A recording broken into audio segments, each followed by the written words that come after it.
Alam nyo, mga kaibigan, itong mga nangyari noong mga ilang araw, mga nagdaan, na kesyo pinapatawag ng mga Blue Ribbon Committee na pamumuno ni Senator Marcoleta, pagpapakita lamang ito na walang respeto sa alituntunin ng kanilang mismong tanggapan dyan sa Senado.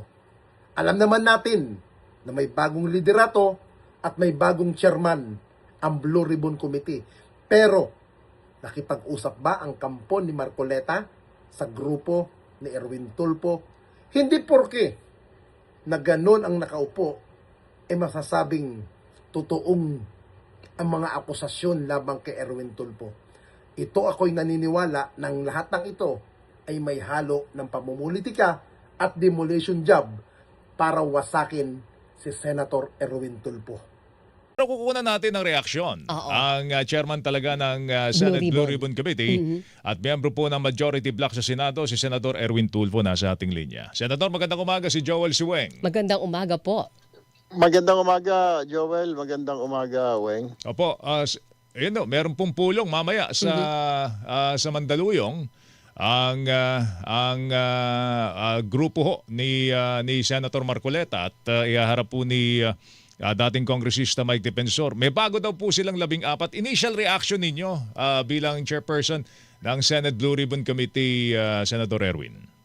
Well, dahil hindi naman po official na Blue Ribbon Committee po yun, at yun po pulong-pulong lang ho yata yun. Dahil kaya ko po nasabing hindi official dahil wala po yung secretariat doon, yung Blue Ribbon Secretariat para mag-record, mag-lockdown, mga stenographer. So, yun po siguro press conference lang po yun or media forum. Pero hindi po yun may consider na Blue Ribbon hearing. May magagawa po ba ang current leadership ng Senate para matigil yung ganito? Kasi sabi nga na iba, parang nagagamit yung pangalan ng Senate Blue Ribbon Committee.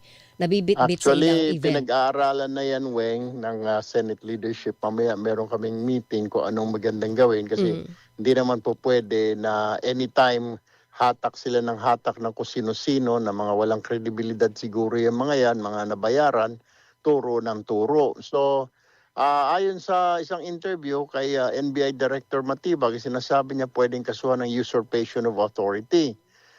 May mga nagsasabi naman na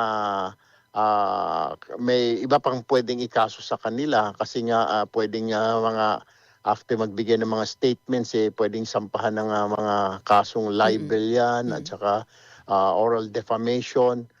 Depende. So pag-aaralan ho yan yung ginagawa nila kasi hindi naman po pwedeng anytime hahanap sila ng lugar, magpapanggap ng mga Blue Ribbon hearing, hindi naman po Blue Ribbon. Ayan po, malinaw na usurpation of authority yan dahil hindi naman po sila ang Blue Ribbon Maliban Committee. po dun sa aspeto halimbawa ng legal, yung sa labas sa korte, yung sa rules po ng Senate, may nalalabag ba yung mga senador na nagpapatawag ng hearing na ito or nakikiisa sa ganitong hearing at ang sinasabi ay Senate Blue Ribbon hearing ito? At kung meron, anong pwedeng gawin internally ng Senado para doon? Pwede po sa ethics po ireklamo yan. Meron po, may nilalabag po sila kasi kami nga ho, dahil di ho ba nagkaroon ng all seats vacant, idideklara, pero dahil hindi pa po talaga nabubuo yung Blue Ribbon, kailangan po kasi dalhin po sa plenaryo ho yan Doon po i-appoint, ino-nominate po yung chairman, vice chairman, at saka yung mga members. Yung sa kanila ho, wala naman ho nangyaring gano'n na nasa plenaryo, nag-boycott nga ho sila. Suddenly, bigla na lang ho sila nagkaroon ng committee chairman, si Senador Pia. So, doon pa lang ho, illegal na ho talaga. At saka, nung ma-nominate ho tayo as a Blue Ribbon chair, dahil nga po may quorum, that thereby rendering illegal na po talaga yung yung ginagawa po nila Senador Marcoleta, Senador Alan Peter Cayetano, illegal na ho talaga yon. So kayo Pwede pong ilapit siguro, kailangan pag-uusapan po, pag-aralan po ng legal team ng Senado kung ano hong nararapat na gawin. So option nyo yun, mag-file ng kaso sa korte o kaya naman ay mag-ethics committee kayo? Pwede po. Pinag-aaralan ho natin lahat yan kung ano po mga susunod na hakbang. Okay. Special session bukas. Nagpatawag na ho si Presidente at meron pong pinatatrabahong mga priority bills. May mga inihilera dito, Weng. Hindi ko lang alam kung doon sa nakikita ni Senator Erwin Tulfo, anong priority bill ang tingin nyo dapat trabahuin po na Senado since isang buwan na ho kayo naging unproductive po dyan because of the... Tapos isang araw lang itong special session, Isang ha? araw lang Ano to magagawa special. nyo doon? Pwede bang, baka magpaparit lang kayo ng liderato, hindi kaya? Yan lang. Ay, Boto hindi, Joel, at hindi rin, Weng, kasi una, kailangan po i-convene yung CA, yung Yes. Commission on Appointments, kasi meron pong 3 koronel dyan o 5 koronel na for general.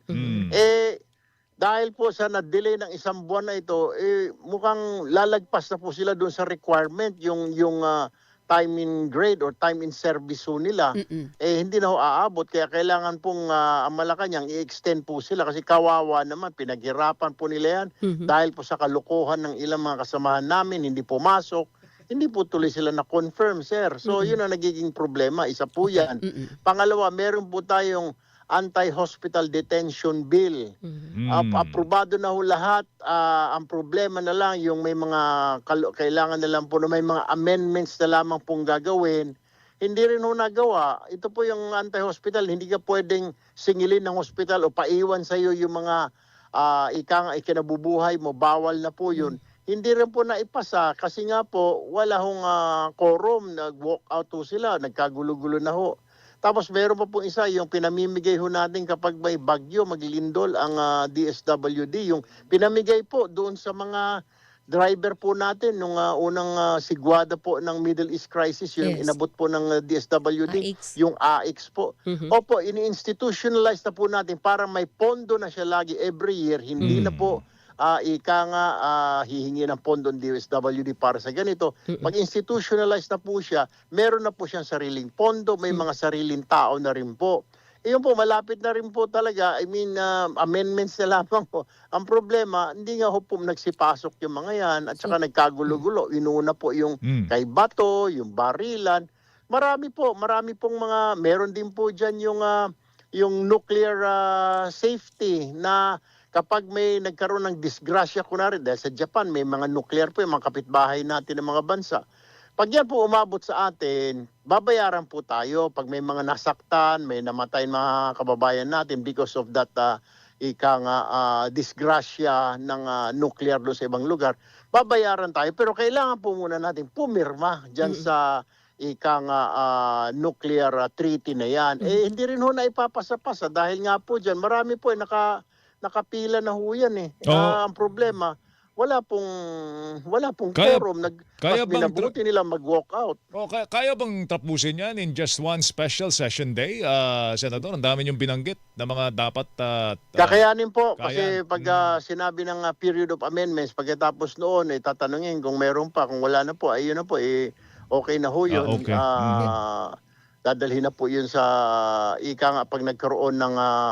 pagbukas ulit po na session sa July 6, sa amin po, ayun na po yun.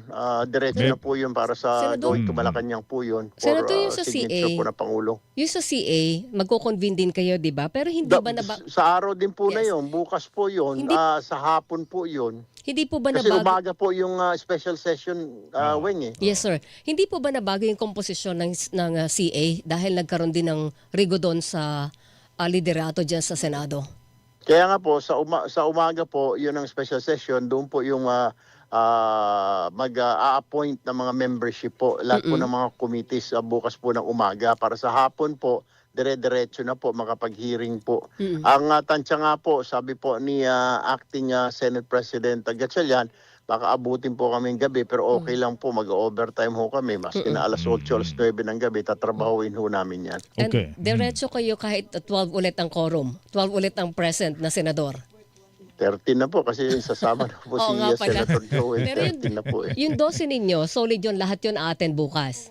Opo. Sigurado yun. 12 po yun. Tapos At daragdag, meron pa rin ongoing po mga negotiation, dialogue. Baka makakuha po tayo ng isa, dalawa sa kanilang grupo. Tingnan ho natin. so si Senator Joel Villanueva, pag umattend siya, nangangahulugan po ba yon na parte na siya ng bagong majority? And you have 13? Hindi naman po, pero ongoing po yung negotiations, conversation po sa kanya. At saka hindi lang po siya, meron pa po isa, dalawa pong senador na kinakausap doon sa grupo na minority na sumanib na po. Actually, Weng and Joel, meron diyang dalawa, at least dalawa na senador na nagpahayag, na nagparating na gusto nilang magtrabaho. Kinukontra lang, pinipigilan ni Senator Alan Cayetano. Kaya hindi makapasok dahil ang banta rin sa kanila, pag pumasok kayo dyan, yung backlash, yung banat sa inyo ng mga vlogger, mga troll, sisirain ang buhay nyo. So, nagdadalawang isip, paano sila kakalas? How will they do that na hindi maapektuhan ang pamilya nila? Pero 'di ba, Senator, ang mahalaga trabaho nyo. 'Di ba? I mean, dahil politiko, alam ko naman mabigat yung dagok na social media backlash and bashing. Pero bottom line doon, kaya kayo nandyan to work. Tama Diba? po kayo, Weng. Sana ganun nga yung maisip ng mga kasamahan natin.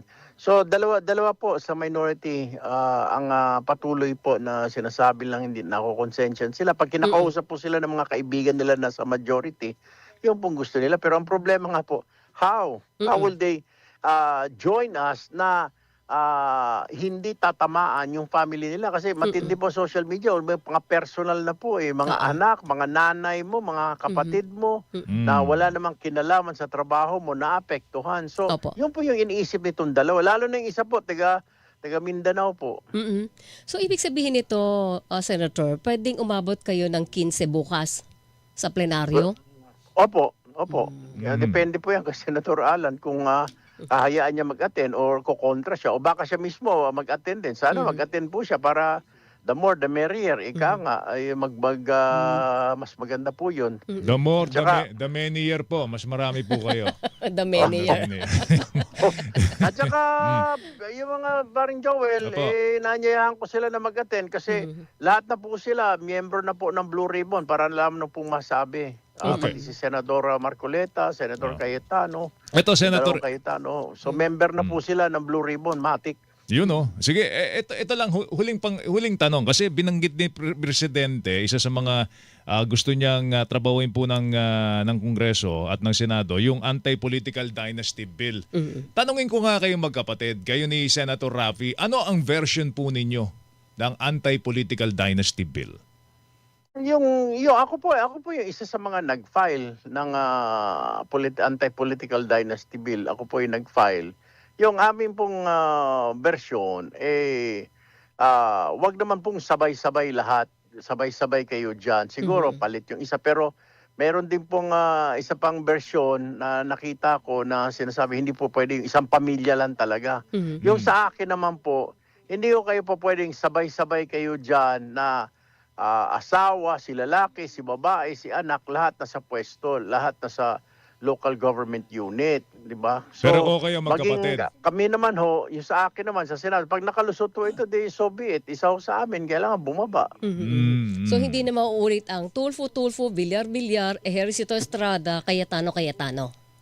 Ay, yun po ang dapat po nating alisin dahil yun din po yung gusto ng mga tao. So kapag nakalusot po ito, kailangan ho talaga. Pero yan po yung masusing pinag-aaralan. Ewan ko, may version po sila doon sa Kongreso. Sa Kongreso po, doon po sa local politics na sinasabi nila. Kasi yung asawa, mayor, yung lalaki, mayor, yung babae, vice, yung anak, press councilor, o yung asawa, governor, yung mga anak na sa mayor or konsihal. Parang ika nga, sila na lahat may control ng power, Weng and Joey. We appreciate that position, Senator Erwin. We thank you so much for your time and good morning to you. Maganda umaga, sir. Thank you. Salamat po. Thank you, Good sir. morning. Si Senator Erwin Tulfo, Chairperson, Senate Blue Ribbon Committee, mga kapuso. Seryosong usapin, kamakailan ang pahayag ni Senator Erwin Tulfo, ang kasalukuyang chairman ng Senate Blue Ribbon Committee, ang kanyang banta na maghain ng reklamong Usurpation of Authority laban sa mga kasamahang senador na nagdaos ng hindi otorisadong pagdinig ay nagpapakita ng malalim na lamat sa institusyon. Kasama sa isyong ito ang paggamit sa pangalan ng makapangyarihang Blue Ribbon Committee para sa testimonya ng mga umano'y dating bodyguard ni dating Congressman Saldico. Sa ganitong konteksto, Tama lamang na dumaan sa masusing legal na pag-aaral ang mga susunod na hakbang ng mayorya sa Senado upang protektahan ang integridad ng komite. Mula sa legal, institusyonal na pananaw, malinaw na ang ginawang pagdinig ay walang bisa at hindi legal.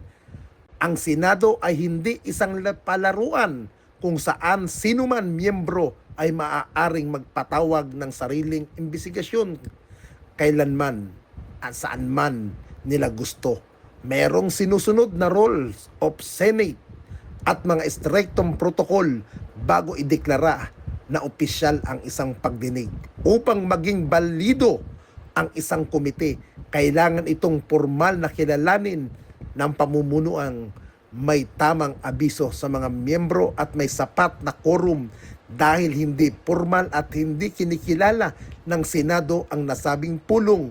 Ang bawat salita, testimonya at transcript na nagmumula rito ay walang anumang bigat o legal na epekto.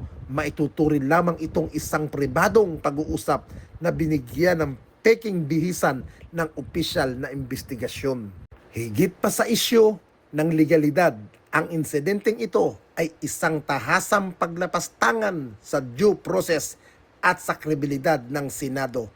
Ang paggamit sa prestiyosong pangalan ng Blue Ribbon Committee nang walang pahintulot ng chairman nito ay isang mapanganib na pambubudol sa publiko.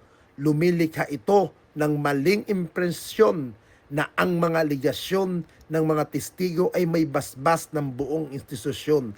Kahit ang katotohanan ay pampupolitika, moro-moro lamang ito ng iilang individual. Kung hahayaan ang ganitong kalakaran, nawawalan ng saysay ang mga patakaran at magiging kasangkapan na lamang ang mga komite sa personal na interes o pamumulitika.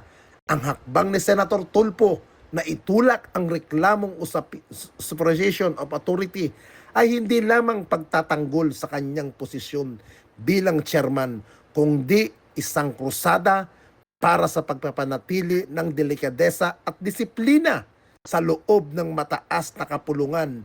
Kailangan mapatunayan na ang batas ay umiiral maging sa mga mambabatas mismo.